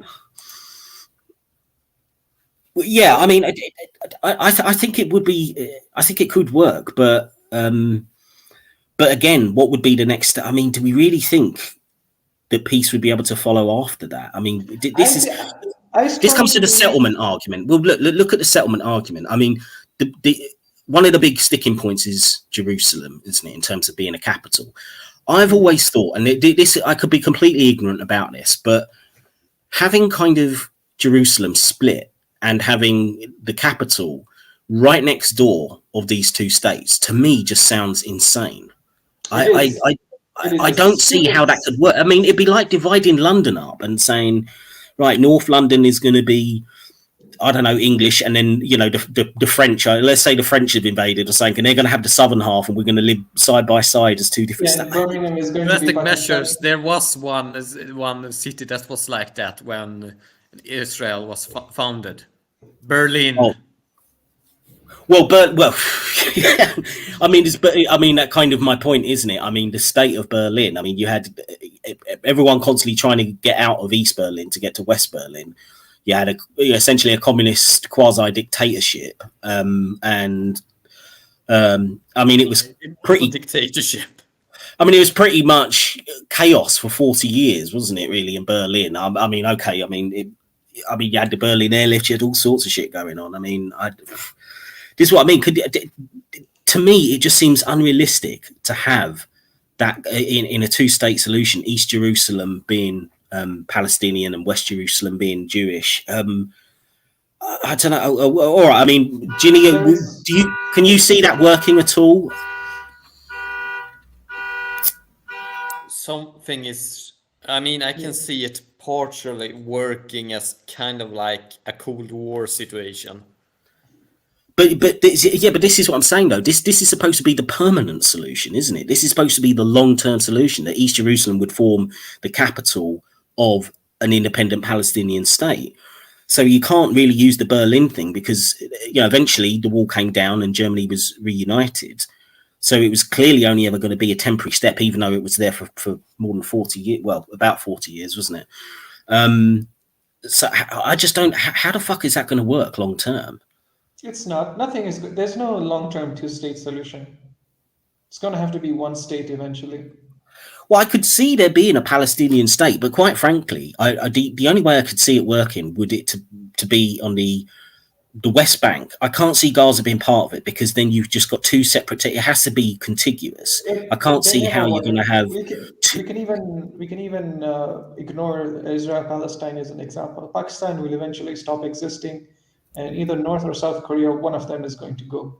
Two-state solutions do not work. They may be frozen in time for a long period of time. So to us, it looks like it's working, but in the long term, they do not work. Well, at least with Korea, at least in the case of Korea, though, you've got all of the territory on one side and all of the territory on the other. If you look at the Palestinian situation, you're going to have one clump over in Gaza. You're going to have another clump in the West Bank.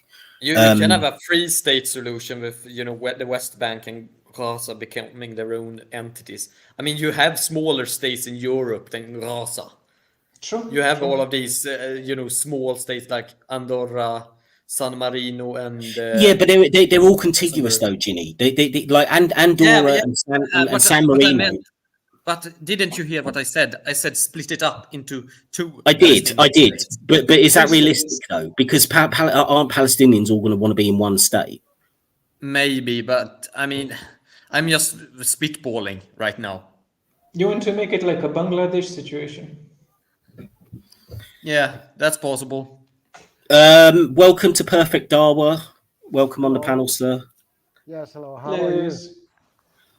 Yeah, good. We're just wading through the quagmire of this Palestinian-Israel situation. Do you want to give your thoughts on what's been said so far? Yes, of course. I would like to say, actually, Iranian regime has started this conflict. I mean, this recent fight because they have a lot of problems inside Iran, and they always, from the beginning when they came to power in 1979. They always exported the problems outside the country by creating Hezbollah, by supporting all different kinds of terrorist groups, and then they started a war against Iraq, 8 years useless war against Iraq because. Wait, they started that war? I thought Iraq started that war. No, the thing is that you have to go back to the history that when Khomeini came to power. He started to say Iraqi people must bring down Saddam Hussein, the army must bring down Saddam Hussein, and even his own deputy was telling him that this is declaration of war. You don't have to talk like this against your neighbor. And he was saying that you don't understand, shut up. Because he always, and then when Iraq attacked, after 1 year, Iraq wanted peace, but Khomeini was saying, no, peace is death to Islam.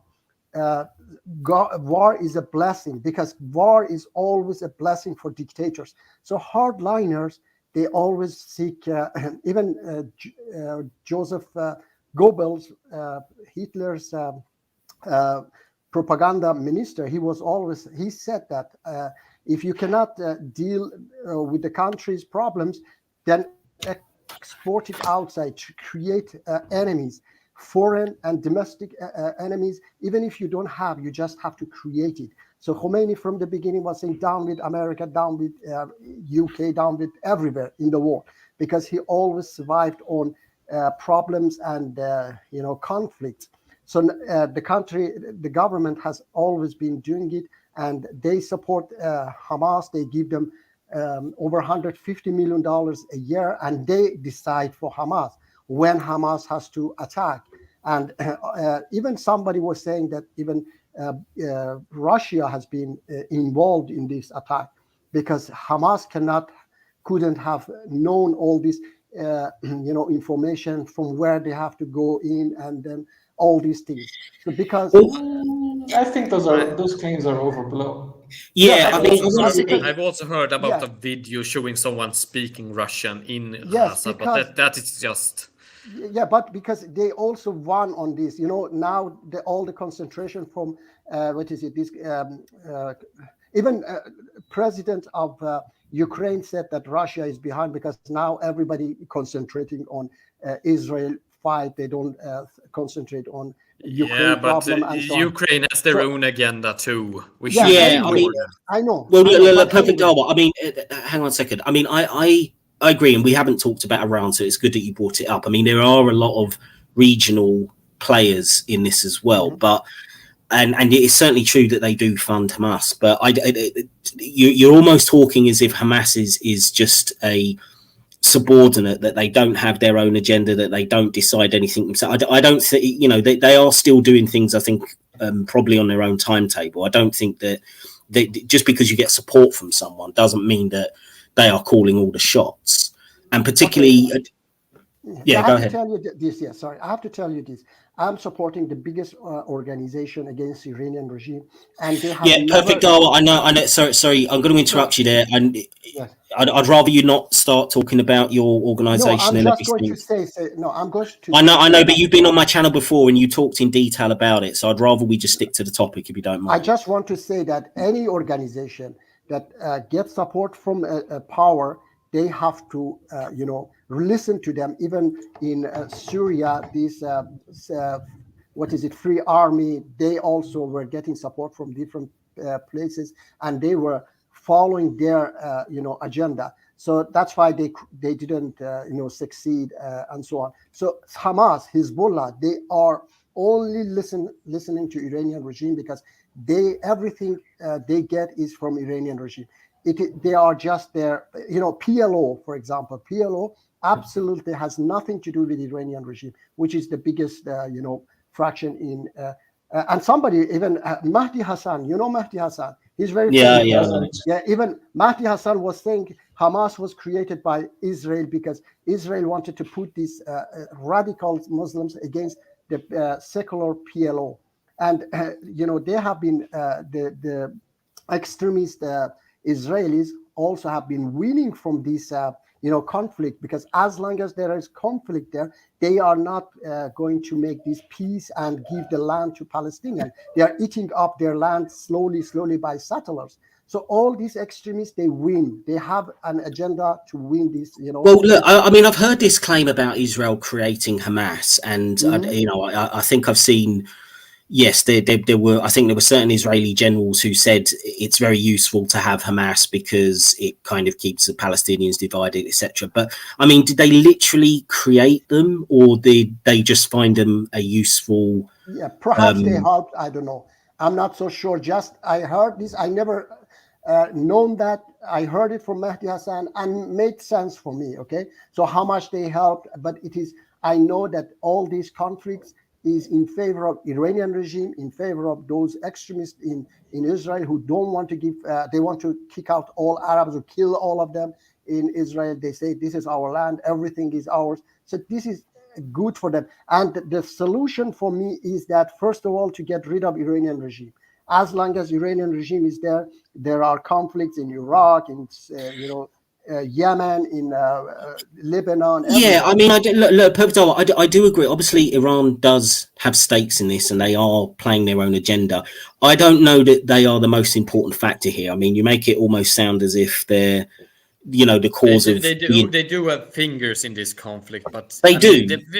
But we need to also consider that the people on the ground are fighting for their reasons too. It isn't just like they are just puppets for greater power. Yeah, they have their own regional interests. I mean, as a Palestinian, you do not want to get colonized and driven away from your ancestral home by by Israeli settlers. I know that's absolutely correct. Yes, I didn't say that. I just said that these Hamas, only Hamas, not Palestinian, not PLO. I said PLO is absolutely not connected to Iranian regime. So there are many Palestinians, maybe majority, of course, but this Hamas itself is getting a lot of money from Iranian regime, and they must listen. Otherwise, they don't get this weapons and money from Iranian regime. Okay, and that they have admitted themselves many times that they get $150 million a year. Okay, and Islamic Jihad as well. Islamic Jihad and Hamas, they are getting. And Iranian regime is one of the greatest problems in the Middle East. If you go back 1979, before that it was much more peaceful. But now since that they have come in power, there has been a lot of different conflicts, and they want to occupy entire Middle East. This is their agenda. They want to occupy even Saudi Arabia. This Yemen war. Yeah, but perfect. I mean, look, you could probably point to every government on some level is going to have these fantastical plans. They want to control the whole region, etc. I mean, that doesn't necessarily mean that they are responsible or the ones who are kind of pulling all the strings. I mean, I would agree with Ginny. I mean, they've certainly got their influence and they have their agenda, but they are a regional power. There are far bigger powers that are involved that are going to have more influence. And so I don't think you just put all the blame at kind of Iran's feet for this. I mean, the Palestinians are their own people, the Israelis are their own people, the Saudis are their own people. They've all got conflicting agendas. So it's not just Iran. Yes, but some countries, people don't decide. The dictators decide. For example, Iranian people, they absolutely. I know, I'm Iranian, so I know that people all the time say, no Gaza, no, they say no Syria, no Gaza, my life for Iran, because they say that stop sponsoring them and give our money, because 75% are under poverty line. So Iranian regime doesn't care about Iranian people, and they just want to sponsor all, because they want to show their muscles to the other countries. And I know that even there are countries and powers in the West, like Biden, they want to keep Iranian regime in power because these problems in the region may help them to sell their weapons and help them to buy cheap oil and so on. So that's why even now you see Republicans, they are attacking Biden all the time, say why you are giving them money, $6 billion and so on, because they want that Iranian regime stay in power.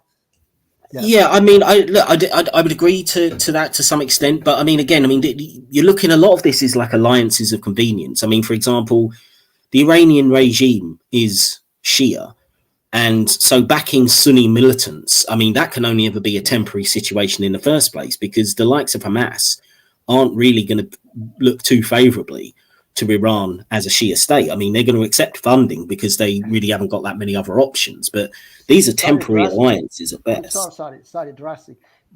You don't know Iranian regime.